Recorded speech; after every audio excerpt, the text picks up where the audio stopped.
الله أكبر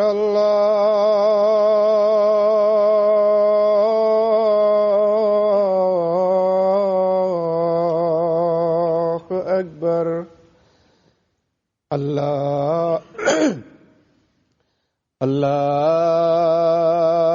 الله أكبر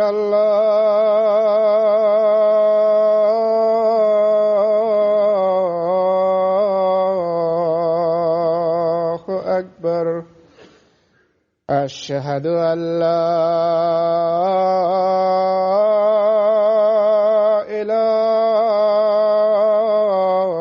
إله إلا الله أشهد أن لا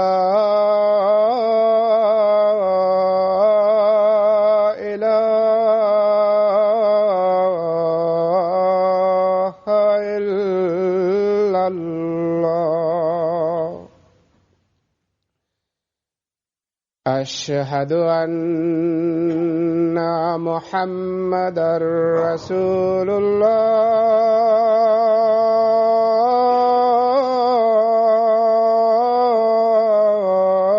الله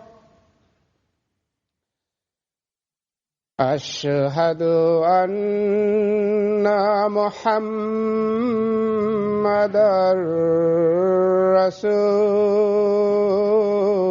رسول الله حي على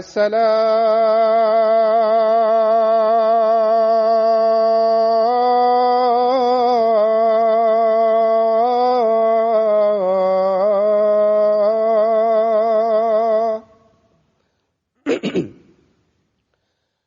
حي على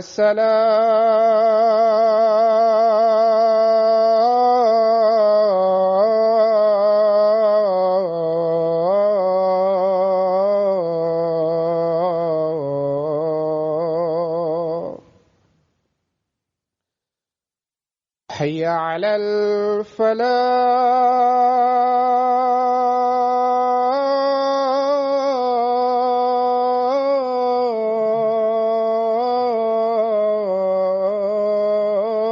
الفلاح حي على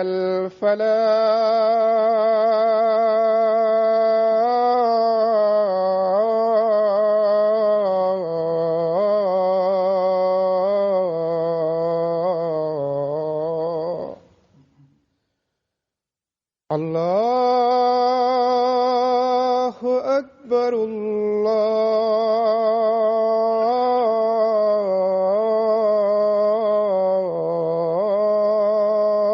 الله أكبر لا إله إلا الله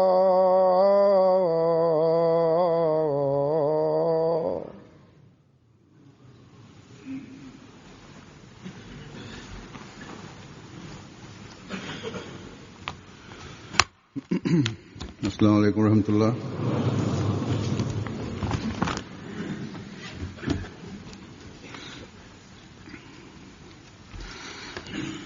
अशहदु अल्ला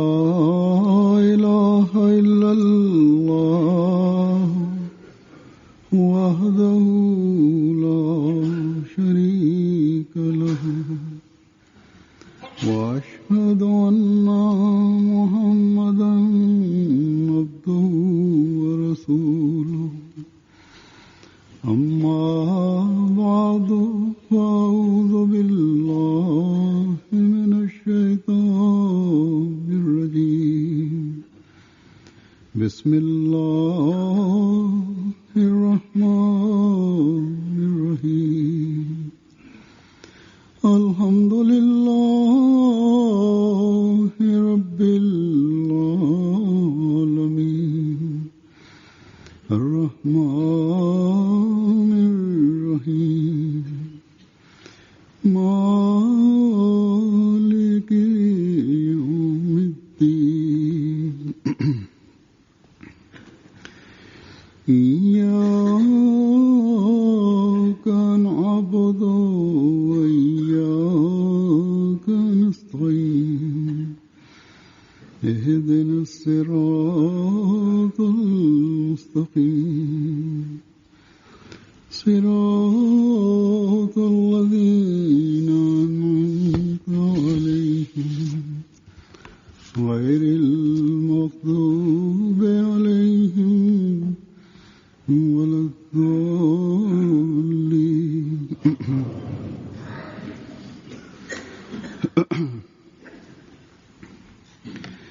इस वक्त दुनिया के हालात बड़ी तेजी से तबाही की तरफ बढ़ रहे हैं। أيد الله تعالى بنصر العزيز د کال 2014 शाम के د ستمبر د میاشتې په 14مه نیټه د بیت الفتوح لندن نه ارشاد فرمایله अरब दुनिया में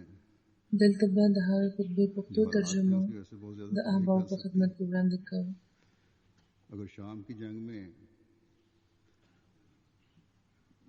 बैरूनी ताकतें शामिल हुई और دا وخت د دنیا حالات अरब दुनिया ही नहीं ډېرې په تیزۍ د تباهۍ طرف ته روان دي को او په خاص ډول د سوریا د حالاتو په وجه او صرف د سوریا نه بلکې د عرب دنیا چې کوم حالات دي ना दूसरे ममालिक نو د هغې په وجه ډېره زیاته تباهي خورېدی شي की ये जंग که د سوریا په جنګ کې शाम की जंग तक महदूद नहीं रहेगी बल्कि خارجي قوتونه شامل شو आलमी जंग का पेशवा हो نو بیا به صرف عرب دنیا ته نه को जो بلکې ځینو ایشیایي ملکونو ته به هم ډېر زیات زیان ورسي जो अपने आका व मुता په دې خبره हज़रत मोहम्मद रसूलुल्लाह نه د عرب की حکومتونه भी में दुनिया د پوهېدو کوشش کوي او نه نور ملکونه او لوی طاقتونه چې دا جنگ به कायम करने के بیا صرف د سوریا جنگ تر حده محدود نه وي लिए हम अहम بلکې دا به بیا د یو عالمي جنگ پیشخانه کېدی شي نو احمدیان چې د رسول الله صلی الله علیه و آله وسلم د رښتونی عاشق منونکي دي हमारे पास هغه رښتونی عاشق چې د خپل آقا او متا जिसे हम दुनिया حضرت محمد رسول الله صلی الله علیه و آله وسلم په پیروي کې की कोशिश कर सकते خدای پاک سره د انسان د تړون لپاره په دنیا کې امن او ورورولي قائمولو لپاره راغلی وو نو د هغه د منونکو په حیث احمدیانو ته ډېر زیات ضرورت دی چې دنیا د تباهۍ نه د بچ کولو لپاره دی जो हम कर भी रहे हैं ډېرې زیاتې دعاګانې وکړي थोड़ी बहुत दुनिया के सियासतदान और हुकूमतें د دعا نه بغیر موږ سره بله یوه داسې وسیله نشته چې موږ په دنیا د تباهۍ نه सकता है د بچ کولو کوشش کولی شو कर रहा हूँ د ظاهري کوشش په لحاظ موږ دنیا او د لوی طاقتونه د خوفناکو نتایجو نه लाया दुनिया के خبردارولی شو او دا موږ کوو और چې सियासतदान سم ظاهري کوششونه لږ ډېر دي के इजहार د دنیا سیاستدانان او حکومتونه कि आपका पैगाम ऐन वक्त की ज़रूरत है تر کومه حده چې کېدی شي आपकी तायद करते हैं نو زم خبروم लेकिن जब इस او पैगाम ما سره دا پیغام د جماعت अमली इजहार خلکو का هم मौका आता है په لویه پیمانه د نړۍ مختلفو ملکونو کې ورکړی دی लेकिन जैसा कि मैंने कहा ये तो ज़ाहिरी कोशिश है असल हथियार دا لیډران او سیاستدانان काम करने के लिए د دې خبرې څرګندونه خو ډېر په زور او په شور کوي چې ستاسو دا پیغام عین د وخت ضرورت دی او موږ بالکل ستاسو تایید کوو इन हालात में خو کله چې د دې پیغام د عملی اظهار موقع راشي نو د لویو طاقتونو ترجیحات بدل شي इंसानियत के लिए अमूमन और خو لکه څنګه چې ما وویل چې دا خو ظاهري کوشش دی خصوصاً هر کار لپاره او د خدای پاک فضلونه راغونډولو لپاره اصل وسیله خو موږ سره د دعا ده او احمدیان له پکار ده چې په دې حالاتو کې دی دې له ډېره زیاته توجه ورکړي حضرت مسلم موعود رضی اللہ عنہ نے انسانیت لپاره عموما 88 साल पहले او د امت مسلمه د تباهۍ نه د بچ کېدو لپاره शाम के हालात पर जो थे خصوصا موږ له پکار ده چې دعاګانې وکړو. और बताया था कि दमिश्क की तारीख حضرت مسلم موعود رضی الله تعالی عنہ पहले भी ये शहर बहुत से दीनों का मरकज रहा है या इसकी अहमियत रही है. इस्लाम में भी बड़े अरसे نن نه اته اتیا کاله مخکې दारुल खिलाफा रहा है. تقریبا په کال 1915 کې د سوریا शहर में थी. د هغه وخت حالاتو باندې 25 में یو خطبه ورکړې وه. هغه خطبې کې هغوی ویلي وو چې د دمشق تاریخ ډېر زوړ دی. शहर के बारे में اسلام نه وړاندې هم دا ښار د ډېرو مذهبونو مرکز پاتې شوی و खुतबा देने की वजह ये बताई یا د اهمیت لرلو. په اسلام کې هم دا تر ډېرې مودې दरूदियों ने जो हाँ एक कबीला है دارالخلافه پاتې شوی دی आवाज उठाई और इस आवाज पर او د اکثرو د پخواني مذهبونو یادګارونه په دې ښار کې وو. वो लोग पहाड़ों में په 1915 کې حضرت خلیفة المسیح ثاني لکه څنګه چې ما وویل د دې ښار باره کې जबकि उस वक्त یا بیا د سوریا باره کې फ्रांसीसियों की हुकूमत थी. د خطبه ورکولو وجه دا خیاله وه ने तजिया किया چې هغه وخت هلته حالات څه دارنګه وو फ्रांसीसी हुकूमत थी چې د درودیانو چې یوه قبیله ده هلته هغوی د ازادۍ اواز اوچت کړو तर्ज की او په हुक्मरान थे. लेकिन बहरहाल او دا اواز چې هغوی پورته کړو نو د هغه ځای نور مسلمانان هم هغوی سره شامل شو. دا درودیان د غرونو اوسېدونکي وو. कि अगर किसी باقي چې کم د ښاري مسلمانان وو هغوی ورسره یوځای شول. किसी मजहबी किताब حکومت هغه وخت هلته د فرانسیسیانو وو. خلیفة المسیح ثاني رضی الله تعالی عنہ دا تجزیه هم فرمایلې وه چې په انتظامي لحاظ خو د فرانس حکومت وو، خو د بعضو فیصلو په لحاظ مفتیان او مولیان هم هلته حاکمان وو. शाया करने की गवर्नर से نو داسې دوه درې رنګه حکمرانان حاکمان هلته موجود وو. خو په هر حال سیاسي حکومت چې کوم وو هغه د فرانس لاندې وو उसे बैन कर दिया. او مفتیان دا رنګه حاکمان وو چې که چاله د لټریچر د اشاعت اجازت چې ورکړی شو یا د یو مذهبي کتاب د چاپ اجازت که چا لرلو نو که هغه ته مفتي دې باره کې څه وویل نو بیا د هغې باره کې به ګورنر هم څه نشو کولی. अगर कोई इसके खिलाफ حضرت مسلم موعود مثال دا ورکړی و چې جماعت احمدیه هلته د خپل د لټریچر د اشاعت اجازت د ګورنر نه اخیستی و او دا بیا چاپ شوی هم و، خو د اشاعت نه پس مفتي پرې بندیز ولګولو. की आवाज जब मुकामी लोगों ने उठाई ګورنر ته چې شکایت وکړی شو نو هغه وویل چې په دې معاملې کې زما هیڅ اختیار نشته، बहुत बड़ा دا اختیار خو مفتي سره دی. ये कहते हैं نو بهرحال कि 57 د فرانس انتظامی حکومت و और शहर په سیاسي طور که چا به د هغوی خلاف څه اواز پورته کړو نو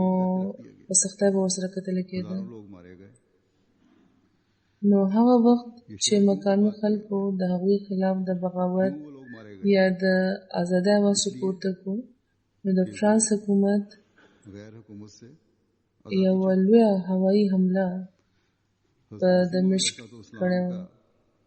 एक इल्हाम ویل کېږي چې څه 7 یا 50 غنټو پورې بمونه ورولې شوي وو फरमाते हैं او داسې د هغه ښار تاریخ ټول تاریخي عمارتونه इस हवाई हमले से وران کړی شو. उसे हजरत په زرګونو خلک وژلي شوي وو. ये इल्हाम भी पूरा हुआ. دا ښار ولې برباد شوی و؟ دا خلک ولې وژلي شو؟ मज़ाहब की دا तारीख ځکه چې هغوی د پردو د حکومت نه ازادي غوښته. इससे बड़ी बला और د حضرت مسیح موعود علیه السلام یو الهام هم دی چې بلای دمشق. ये बला आई थी نو حضرت مسلم موعود فرمایي मैंने कहा چې هغه وخت چې د دمشق کم حالت وو د هغې هوایي حملې په وجه कई د मरतबा حضرت مسیح موعود علیه السلام دا الهام هم پوره شو वो बला ځکه چې دینه لویه بلا او تباهي له دینه مخکې چې په دمشق نه و راغلی. ټول تاریخي عمارتونه د ټولو مذهبونو تاریخ هر څه कोई له ویښه وران کړی شوي وو. कोई कहता है دا بلا د پردو د لاسه راغلی وه लेकिन बहरहाल لکه څنګه چې ما وویل چې فرانس حمله کړې وه. अंदाजा यही है कि 7-8 हज़ार लोग बहरहाल मारे गए उस वक्त. लेकिन ځینې الهامات अफसोस के साथ ये कहना पड़ता है داسې وي چې ډېر ځل پوره کېږي. कि ये बला هغه بلا چې د پردو له لاسه راغلی وه जो गैरों के हाथों से आई थी او उसमें तो ये नुकसान हुआ, लेकिन एक خارې बला په خارې تباه کړی وو जो او अपने اته 50 غنټو پورې और गुज़श्ता هلته तकरीबन موجوده وه. 2.5 साल से ځینې خلک وایي چې پکې 2000 خلک مړه وو، څوک وایي چې د में और शाम چې 10000 خلک پکې وژل شوي وو، خو یوه محتاطه اندازه دا ده पूरे शाम को چې 7 یا 8000 خلک پکې بهرحال هغه وخت مړه وو. लाख से ऊपर लोग خو په افسوس دا وایو मुतात چې د پردو د لاسه راغلې بلا کې خدا نقصان شوی وو، और خو یوه بلا اوس هم راغلی ده जो बेघर हुए, او دا د خپلو د لاسه راغلی ده. घर भी खंडर बने हैं, बाजार भी او खंडर تیر बन रहे हैं, تقریبا 2.5 کاله راځي په دمشق او په سوریا کې تبعی وری لګیا ده. मुख्तलिफ इमारात पर गोले बरसाए गए, ټول سوریا نه راچاپېره شوی ده. महफूज नहीं. یو لږ نه هم زیات خلک وژل شوي دي. دا یوه محتاطه اندازه ده. بعض خلک وایي چې د وژل شویو شمېر له دې نه هم زیات دی और शहरी او په لکونو خلک داسې دي چې بې کوره شوي هم دي. کورونه وران شوي دي، शामिल हैं. بازارونه وران شوي دي، अलवी जो हैं वो सुन्नियों په को صدارتي مال هم ګولیباري شوې ده، په هوایي اډه هم ګولیباري شوې ده، په مختلفو عمارتونو ګولیباري شوې ده. هېڅوک هم محفوظه نه دي. पढ़ने का दावा करते हैं. د حکومت فوجیان ولس وژني او ولس د حکومت کارندې وژني چې پکې فوجیان هم شامل دي او نور هم. आज़ादी के नाम पर जो कोशिश हो रही है, الویان سنیان وژني او سنیان الویان وژني. मुखालिफ हैं, अवाम हैं, دا ټول خلک बड़ी तादाद सुन्नियों की है, वो जो कोशिश कर रहे हैं. دا د ازادۍ په نامه چې کوم کوششونه هلته روان دي، इस कोशिश में उनकी मदद के नाम पर दहशतगर्द गिरोह भी शामिल हो गए हैं. دا د عام ولس او دا کوم خلک چې د حکومت خلاف دي، په دې کې زیات شمېر د سنیانو دی. نو د هغوی په دغو کوششونو کې د هغوی د مدد په نامه اوس ترهګران هم شریک شوي دي. बहरहाल دغو خلکو نه د داسې ډلو نه د ترهګرانو د ډلو نه چې کوم زیان به دې ملک ته رسي، د هغې پته خو به وروستو لګي. और ये लोग नहीं जानते कि आज़ादी के خو नाम पर افسوس بهرحال دا دی अवाम چې دا بلا چې کومه دې ځل راغلی ده، के कायम करने के नाम دا یو خوفناک شکل خپلوي لګیا पर ده एक दूसरे पर जुल्म कर او دا خلک خبر نه دي और आपस में लड़कर چې د ازادۍ په نامه ولس कमजोर होते चले जा रहे او हैं. د امن د قائمولو په نامه बड़ी ताकतें حکومت په یو بل باندې د ظلم او د یو بل سره د جنگ جګړو په وجه और अमन कायम करने के دومره کمزوري شوي دي अपने मुफादात کمزوري شوي دي چې اوس لوی طاقتونه به د ازادۍ ورکولو، د ظلم د ختمولو او د امن د قیام په نامه به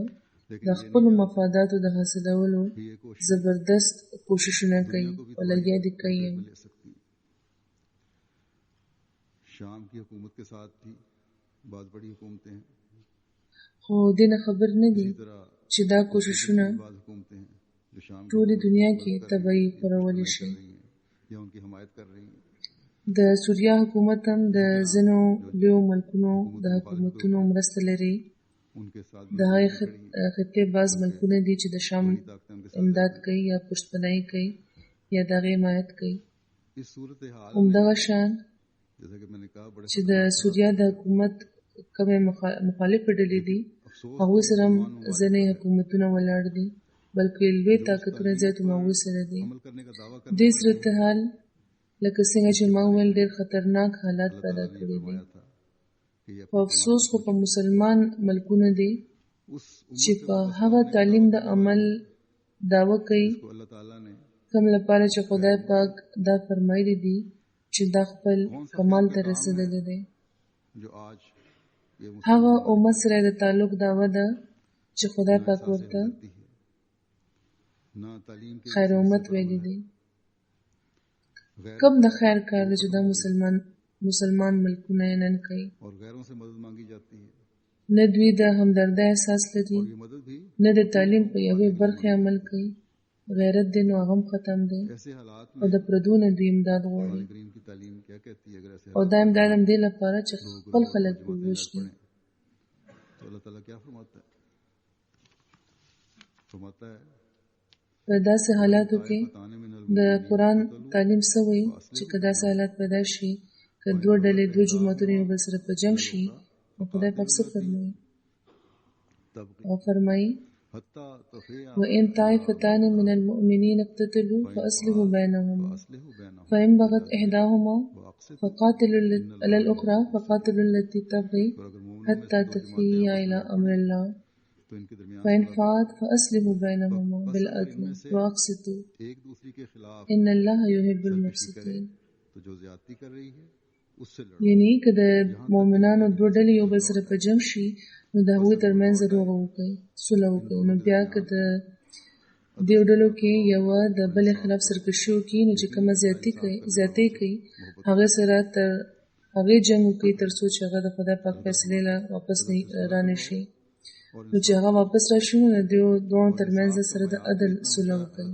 او انصاف وکړي یقینا چې خدای پاک انصاف کوونکو سره مینه کوي दुश्मनी भी तुम्हें इंसाफ से خدای پاک فرمایي چې سره د عدل صلح وکړئ او انصاف کوئ او د انصاف معیار هم خدای پاک دومره اوچت ټاکلی دی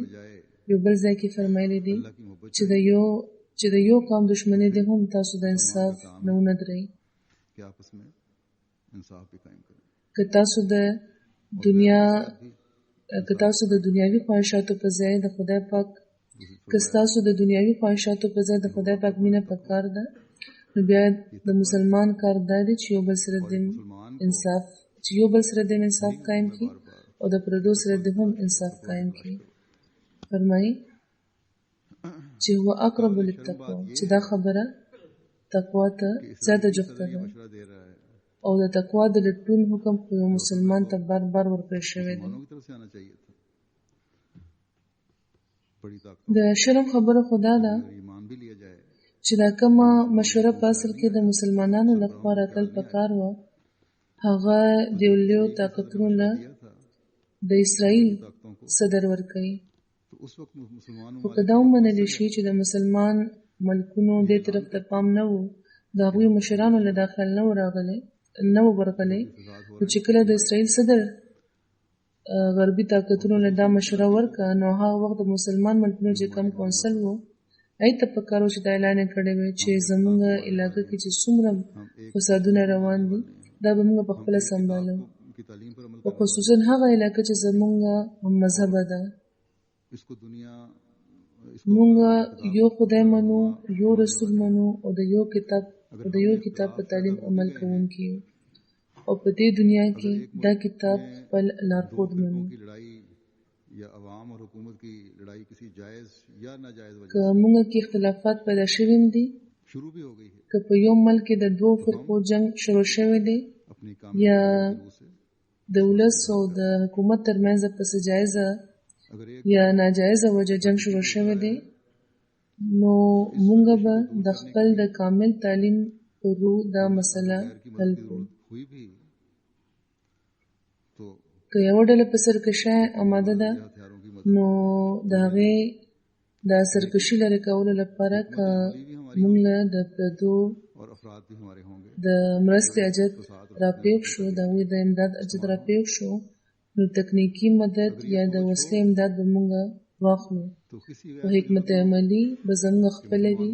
او دا فتنه او فساد لرې کولو لپاره به چې کوم خلک استعمالیږي هغه به زموږ خپل وي میل دور बैठे हुए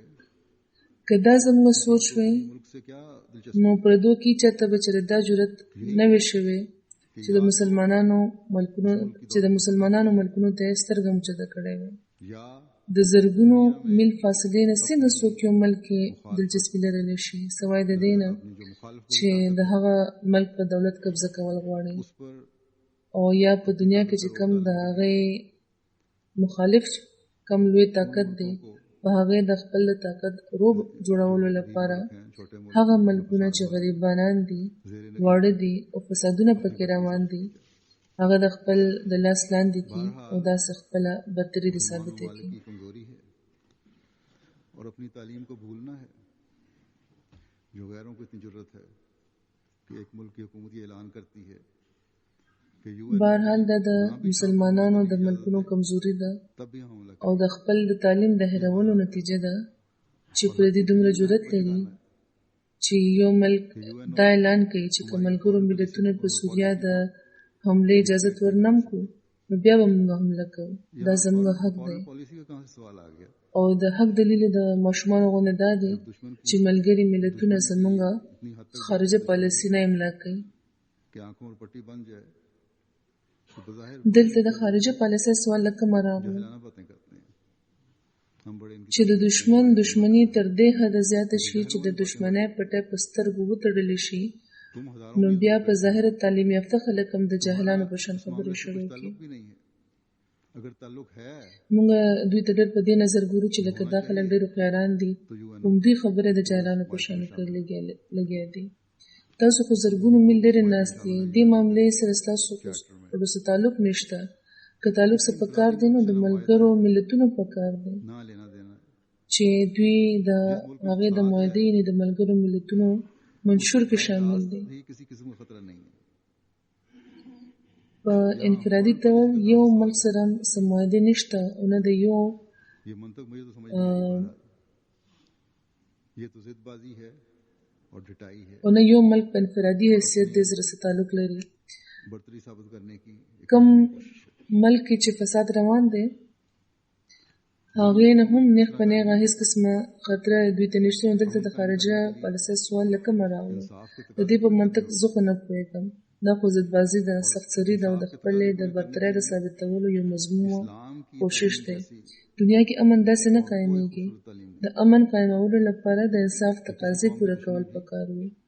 او د انصاف تقاضې پوره کولو لپاره د اسلام د تعلیم په شان ښکلی تعلیم بل نشته बार मैंने او دا چې तवज्जो दिलाई د یو قوم دشمني هم تاسو د انصاف نه لرې نه کړي कि अगर ये किस तरह किया जाए इस आयत की तालीम से जो मैंने पढ़ी है په دې حواله بار بار ما د دنیا د لیډرانو پام ګرځولی دی इस असूल पर इंसाफ कायम करे तो इंसाफ कायम होगा په دې آیت کې چې کوم تعلیم دی چې په هغې عمل وشي نو امن هله قایمېدی شي که ملګري ملتونه په دې اصول انصاف قایموي نو انصاف به قایم شي मर्जी करने का हक है ټول ملکونه دې یو ځای کوشش وکړي किसी एक मुल्क की फॉरेन पॉलिसी چېرته چې ظلم وګوري फिर एक मुल्क कहता है دا نه چې څوک پکې د ویټو حق لري او څوک پکې د خپلې مرضۍ امन कायम करने के लिए जमीनी د یو ملک د خارجه پالیسۍ سوال دلته نه دی بیا یو ملک وایي چې موږ په سوریا کې امن قایمولو لپاره मुकम्मल तौर पर खंडर बना देंगे जैसे زمینی فوجونه خو به نه لېږو خو هوایي حملې به پرې کوو बच्चों को भी मारेंगे औरतों को یعنې دا ښار او دا ملک به په مکمل ډول وران ویجاړ کړو वहाँ क्या لکه څنګه چې مخکې کړی و بېګناه خلک به وژنو ماشومان به م وژنو او ښځې به م وژنو لکه څنګه چې په عراق او په لیبیا کې کړي وو هلته ورته څه ترلاسه شوي وو چې دلته به څه ترلاسه کړي रशिया के प्राइम मिनिस्टर साहब ने ښارونه ویجاړ شوي وو बयान दिया है बल्कि خو امن لا تر اوسه قایم نه شو ये कोई इंसाफ خدای پاک जो तुम फैसला कर रहे हो इंफरादी तौर بیا د دوی علاج په دوی کې کړی دی पर करने से د روس وزیر اعظم किस लिए बनाई پرون دا بیان ورکړی دی لکه بلکې شاید چې یو مضمون یې لیکلی دی چې په انفرادي طور که تاسو فیصلې کوئ نو داسې انصاف نه دی कि यही په همداسې فیصلې کولی نو بیا د ملګرو ملتونو دا اداره څه لپاره جوړه شوې وه लीग ऑफ नेशंस की तरह होगा هغه په ډېره واضحه طور دا ویلي دي هماغه پیغام چې کوم موږ بار بار دنیا له ورکوو چې کوم دا حل و نو د ملګرو ملتونو حشر به هم لکه मिस्र में د उल्टा दिया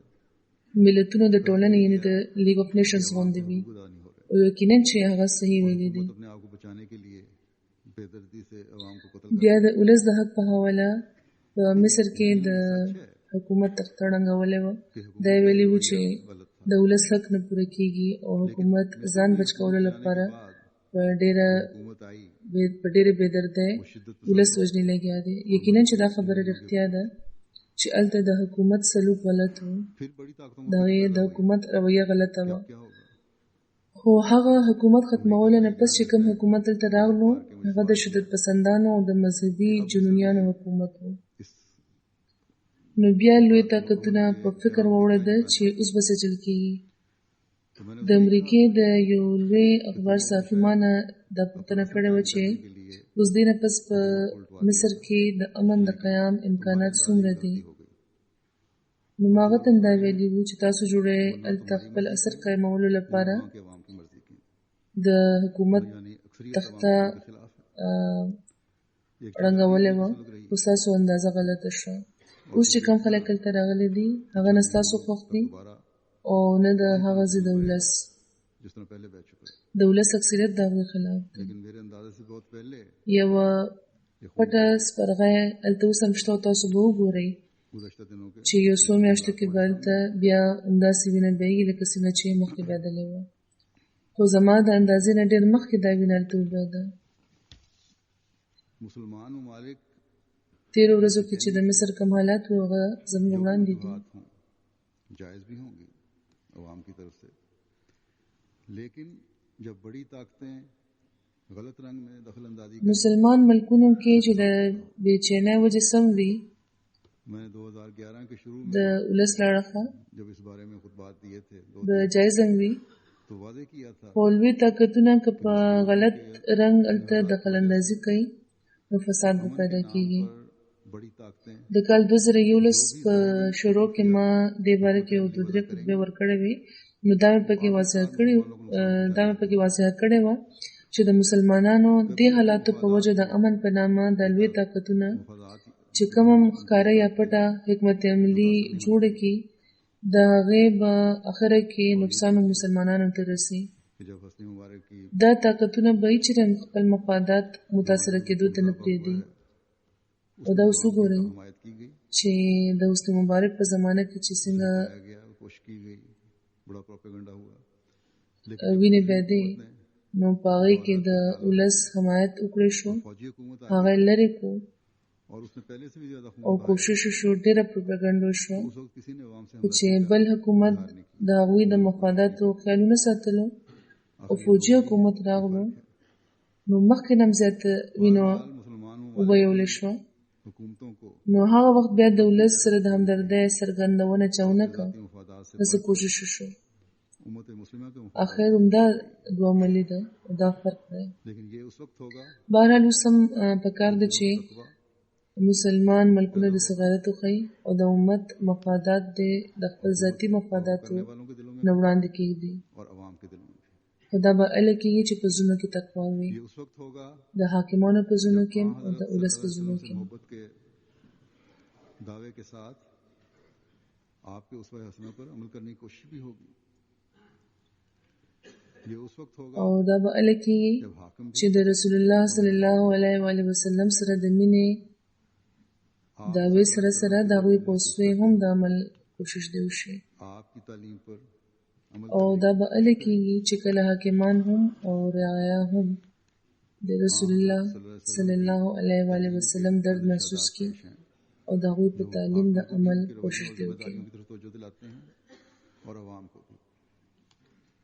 पहले हाकिमों के बारे में चंद हदीस पेश करता हूँ। د रسول الله صلی الله علیه و آله وسلم د تعلیم نه به یو څو ارشادات به وړاندې کړم چې حاکمانو او ولس دواړو ته د دواړو پام د خپلو رویو او ذمهوارو طرف ته ګرځوي. مخکې به د حاکمانو باره کې یو څو حدیثونه پیش کړم. حضرت ابو هریره رضی الله تعالی عنه نه روایت دی، هغوی بیانوي چې رسول الله صلی الله علیه و آله وسلم فرمایلی وو چې کومه ورځ د خدای پاک د سورې نه بغیر بل یو سورې به هم نه وي، هغه ورځ به خدای پاک اووه کسانو له د خپل د رحمت په سورې کې ځای ورکوي او دیو کې ړومبی تن به عادل امام وي. یعنې دومره د عدل اهمیت دی. بیا حضرت ابو سعید بیانوي چې رسول الله صلی الله علیه و آله وسلم فرمایلی وو چې د قیامت په ورځ به د خدای پاک د ټولو نه زیات خوښ او هغه ته د ټولو نه زیات جوخت به هغه حاکم وي چې انصاف پسنده وو او ډېر ناخوښ او د هغه نه ډېر لرې به هغه حاکم وي چې ظالم وو. और जिम्मेदार बनाया है वो अगर بیا یو روایت دی फर्ज की अदायगी چې رسول الله صلی الله علیه و آله وسلم فرمایلی دي چې کم تن خدای پاک په خلکو نگران او د هغوی ذمہوار کو نو که هغه د خلکو د نگرانۍ से किसी ने सवाल पूछा د خپل د فرض پوره کولو کې یا د هغوی خرخایۍ کې څه کوتاهي کوي نو د هغه د مرګ نه پس خدای پاک به په هغه جنت حرام کړي. بیا روایت کې راځي چې حضرت عائشہ رضی الله تعالی عنها نه چا پوښتنه وکړه نو هغوی فرمایل چې زه تا ته هغه خبره کوم چې کومه ما د رسول الله صلی الله علیه وسلم نه په دې کور کې اورېدلې وه. نو په خپل دې کور کې اورېدلې وه. هغوی فرمایلي وو چې یا خدایه دا هم د دعا یو قسم دی چې یا خدایه زما امت کې چې څوک په څه معامله کې ولی الامر جوړ کړی شو او هغه په امت سختي وکړه نو ته ورسره بیا د سخته سلوک وفرمایه. او څوک چې په څه معامله کې د امت ولی الامر شو هغه په امت نرمي وکړه نو ته بیا هغه سره نرمي وکړه. نو دا حاکمانو لپاره د سوچ خبرې دي، د ولس مشرانو لپاره د سوچ خبرې دي چې که د خدای د رحمت په سوري کې امضا پکار دی چې د مسلمانېدو دعوه کوئ نو بیا خو به یقینا دا خواهش هم وي نو دې لپاره به بیا انصاف کوئ. که د خدای پاک خوښېدل غواړئ نو بیا به دا ظلم بندوئ. خپلې فیصلې کولو لپاره به د ذاتي مفاداتو نه بری کېږئ. که د جنت ته د تلو تمه لرئ نو د هر چا خیرخواهي به د څه قسم تفریق نه بغیر کوئ. ګینې نو رسول الله صلی الله علیه وسلم فرمایي چې بیا دوزخ چې بیا ځایم دوزخ دی. بیا دا کوم آخري حدیث دی دا دعا چې پکې ده چې خدای دې هغه امیر سره سختي وکړي چې په خپله سختي کوي او هغه امیر سره د نرمي وکړي چې په خپله نرمي کوي. نو دا دعا خو هغه تن سم ولړزوي چې لږ شان ایمان لري چې هغه تن سم ولړزوي چې کم ایمان لري. خدای دې وکړي چې زموږ مسلمانان چې کم حاکمان دي هغوی د لږ عقل نه کار واخلي او څه سوچ دې وکړي او څه پوهه دې پکې پیدا شي. بیا ولس له هغوی څه حکم ورکړی دی چې حاکمانو سره به تاسو څه سلوک کوئ او څه رویه هم پکار ده چې هغوی سره وي. حضرت زید بن وهب فرمایي چې ما د عبدالله بن مسعود نه واورېدل چې هغوی ویل چې رسول الله صلی الله علیه وسلم فرمایلی وو چې ما نه پس به تاسو ګورئ چې ستاسو حق تلفي کېږي او نورو له ترجیح ورکړل کېږي لګیا ده او داسې خبرې به هم تاسو ګورئ چې تاسو به بدې ګڼئ. صحابه چې دا واورېدل نو عرض یې وکړو چې بیا داسې وخت لپاره ستاسو څه حکم دی؟ نو هغوی وفرمایل چې د هغه وخت حاکمانو له د هغوی حق ورکړئ. د هر څه لیدو نه باوجود د هغه وخت د حاکمانو حق پوره کوي او خپل حق د خدای پاک نه وغواړي. نو په دې هړتالونو او په وینو تویولو د حقونو د اخیستو اجازه نشته. که حق د خدای پاک نه وغوښتل شي نو هغه خو بیا داسې فیصلې فرمایي چې د دنیا نظر هم ورته نشي رسېدی. بیا یو روایت کې راغلی دی چې یو صحابي رسول الله صلی الله علیه وسلم ته عرض وکړو چې یا رسول الله که په موږ داسې حاکمان مسلط وي چې موږ نه په خپل حق غواړي خو موږ له زموږ حق نه راکوي نو داسې صورت کې ستاسو حکم بیا څه دی؟ ما نه هم د عرب دنیا احمدیان داسې تپوسونه کوي. نو رسول الله صلی الله علیه وسلم د هغه نه اعراض وفرمایلو. هغه بیا دا تپوس وکړو نو رسول الله صلی الله علیه وسلم ته بیا اعراض وکړو. نو هغه په دم یا په درېیم ځل چې خپل دا سوال وړاندې کړو نو اشعث بن قیس هغوی شاته راکاږلي د خاموش کولو کوشش یې وکړو چې د رسول الله صلی الله علیه وسلم دا پوښتنه خوښه نه شوه نو ته شاته راځه مه کوه دا پوښتنه. رسول الله صلی الله علیه وسلم ورته بیا وفرمایل چې په داسې حالاتو کې د خپلو د حاکمانو خبره واورئ د هغوی اطاعت وکړئ. کومه ذمهواري چې هغوی له ورکړل شوې ده د هغې پوښتنه به هم د هغوی نه کېږي او چې کومه ذمهواري ستاسو ده د هغې مواخذه به تاسو نه کېږي.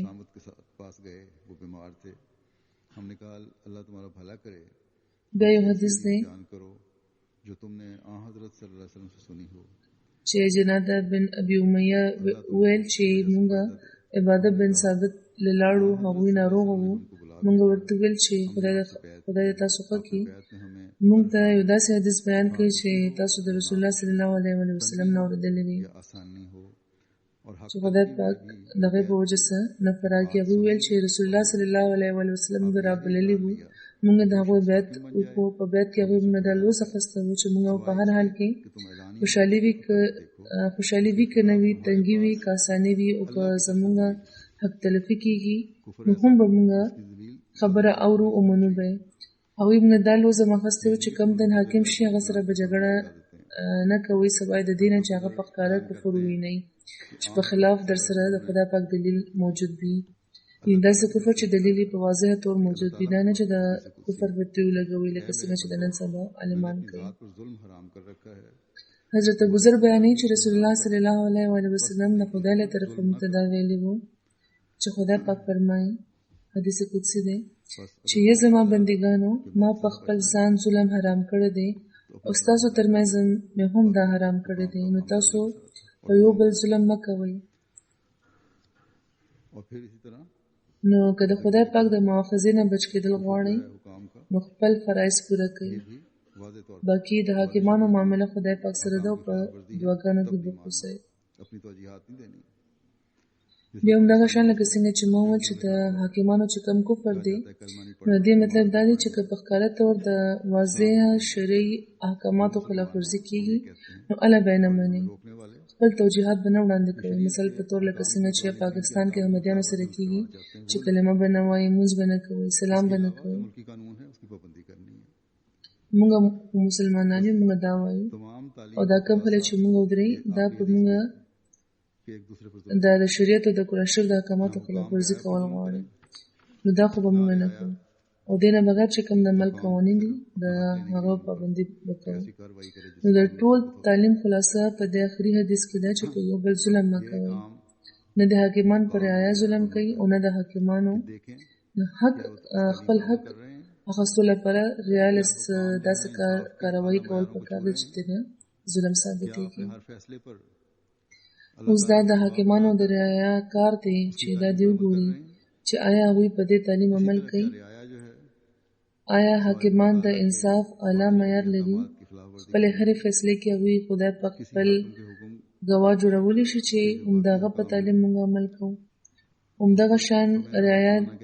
داسې دی چې هغوی د یو حاکم د شریعت د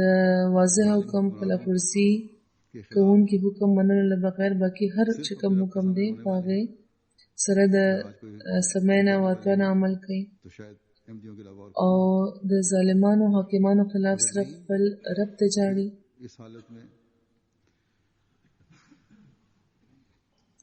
نن که څوک داسې کوي نو شاید چې د احمدیانو نه بغیر بل څوک نه وي. که داسې نه وي نو بیا به هغه حالت او هغه زمانې ته واپس لاړ شي چې د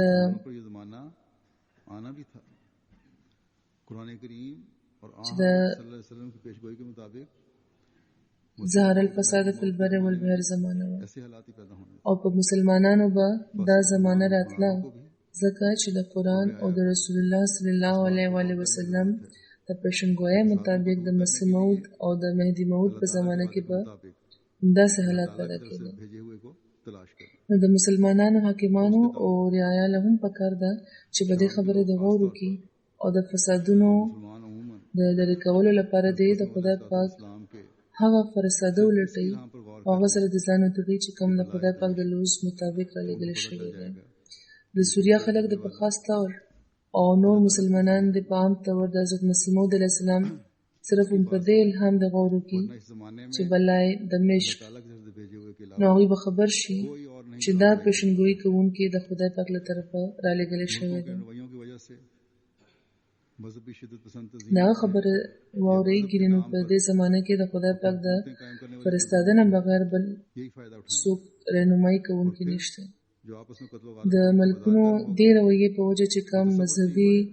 شدت پسنده تنظیمونه دي یا د مذهب په نامه چې خپل حکومتونه چې کوم تنظیمونه قایموي نو دوی بیا فایده اوچتوي او بیا یو بل سره چې د قتل او د غارتګرۍ چې کوم بازار به ګرمېږي هغه د تصور نه بهر دی. خدای پاک دې د مسلمانانو لیډرانو له عقل ورکړي او ولس له هم چې هغوی د خدای پاک د دې حکم په مضمون پوه شي چې تعاون علی البر والتقوا، چې د نیکۍ او د تقوا په کارونو کې د یو بل مرسته کوي. عوام के हक अदा نیکی او تقوا خپرون کې شي، مینه محبت خپرون کې شي، زړونه وګټئ. حکومت د زړونو ګټلو نه بغیر نشي کېدی، د عوام حق پوره کولو نه بغیر نشي کېدی. कि जब هر مسلمان لیډر له پکار ده چې د دې پرو دی پوه شي. ये दुआ करते थे په خپل تاریخ یو نظر وکړئ، نو یوه زمانه وه چې عیسايي ولس به چې د مسلمانانو د حکومت عدل او انصاف لیدو، نو دا دعا به یې کوله چې خدایه مونږ د عیسايي حاکمانو نه زر خلاص کا چې مونږ د مسلمانانو د حکومت د سیوري لاندې شو. काटी जा रही او اوس دا زمانه ده چې مسلمان سره د بې انصافۍ ارتکاب کوي. बना लेने के लिए दौड़ रहे हैं, د رحما بینهم په ځای د یو بل مری پرېکړې کېږي. आजादी से रहने के लिए दौड़ रहे हैं. مسلمانان د امن لپاره د پناه اخیستو په غرض د عیسایانو ملکونو ته ځغلي لګیا دي. ازادۍ سره اوسېدو لپاره د هغوی ملکونو ته روان دي. को समझें کاش د مسلمانانو د ملکونو چې کوم حاکمان دي هغوی د پخپلو ذمهوارو پوه شي. मगरबी ममालिक خدای دې وکړي چې ये पैगाम पहुंच जाए. څه طریقه زموږ دا پیغام د هغوی ته ورسي. मैंने कहा همدغه شان د غربي ملکونو او لوی طاقتونه कि همدغه شان غربي ملکونو او لوی طاقتونو ته د هم دا پیغام ورسوي، لکه څنګه چې ما وویل چې مخکې هم په مختلفو وسیلو मुल्क में रहने वाले ما دا پیغام رسولی دی چې بعید نه ده چې د سوریا خلاف چې کومه کاروایي ده और खास तौर دا د یو ملک د حد نه وځي او په ټوله دنیا کې خپره شي. के इन सियासतदानों بس هر ملک چې احمدي اوسي نو د خپل ملک سره د هغه وفا د هغه نه دا غوښتنه کوي، او په خاص طور هر هغه احمدي چې په دې हज़रत मसीह मौद अलैहिस्सलाम غربي ملکونو کې اوسي सदाकत मान چې دا سیاستدانان دي د راتلونکي تباهۍ باره کې خبرداري کوي. तौफीक अता फरमाए. خدای پاک ته موږ دا دعا کوو چې هغه د دنیا ته इस्तवाई د حضرت مسیح موعود علیه السلام د صداقت د यूरोप और मगरिब के हुक्मरानों منلو د قبلولو توفیق د عطا کړي. की भी आंखें حاکمانو او رعایت دې د خپل حقوقو د پوره کولو توفیق د عطا کړي چې هغوی د خانه جنګي ختمه کړي او د تباهۍ نه دې بچ شي. د یورپ او د نور لویدیځ د ملکونو چې کم حاکمان دي د هغوی سترګې دې هم وغواړي چې هغوی د عدل او انصاف نه کار واخلي او د ظلم کولو نه دې ځان بچ کړي. د هر وړوکي نه وړوکي ملک د حق پوره کولو کوشش دې وکړي او د یو ملک امداد دې هم د خپلو ذاتي مفاداتو لپاره دې نه کوي، بلکې د حق پوره کولو لپاره دې وکړي. के बलाए दमिश्क خدای پاک دې د جومات خلکو उस خدای پاک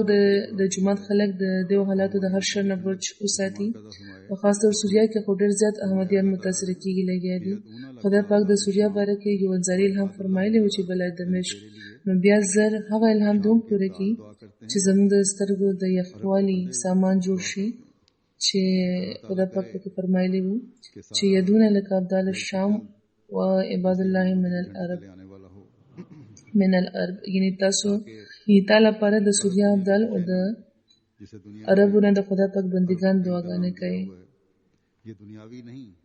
خدای پاک دې وکړي چې ټول عرب دې زر تر زره د مسیح محمدي د بیرغ لاندې راشي، چې د عرب دنیا د بېچینۍ چې دنیا ورله د عرب سپرنګ نامه ورکړې ده د دنیاوي نه بلکې د روحاني فیض سرچینه دې جوړې شي. मोहब्बत और अमन की तालीम है. दुनिया دا خلک د هغه خلک شي چې حضرت مسیح موعود علیه السلام ته دعاګانې کوي जिम्मेदारियां समझ او هغوی سره تړونه پس د دوی د اسلام حقیقي تعلیم چې د مینې او د محبت تعلیم دی په دنیا کې د خور کړي. और दुनिया की हक की خدای پاک د موږ لم توفیق راکړي چې موږ هم په خپلو ذمهوارو پوه شو او پوره یې کړو. अमन और इंसाफ को कायम موږ د خدای پاک رحمت جذب کوونکي همیشه د حق طرف ته د دنیا को भी راهنمایي کوونکي شو، जंग امن او انصاف قائمونکي شو او دا تعلیم خور کړو. خدای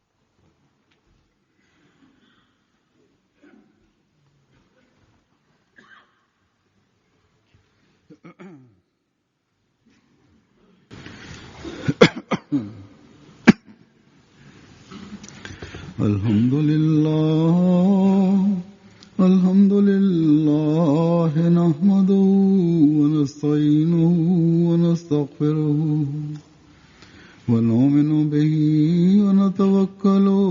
عليه ونعوذ بالله من شرور أنفسنا ومن سيئات أعمالنا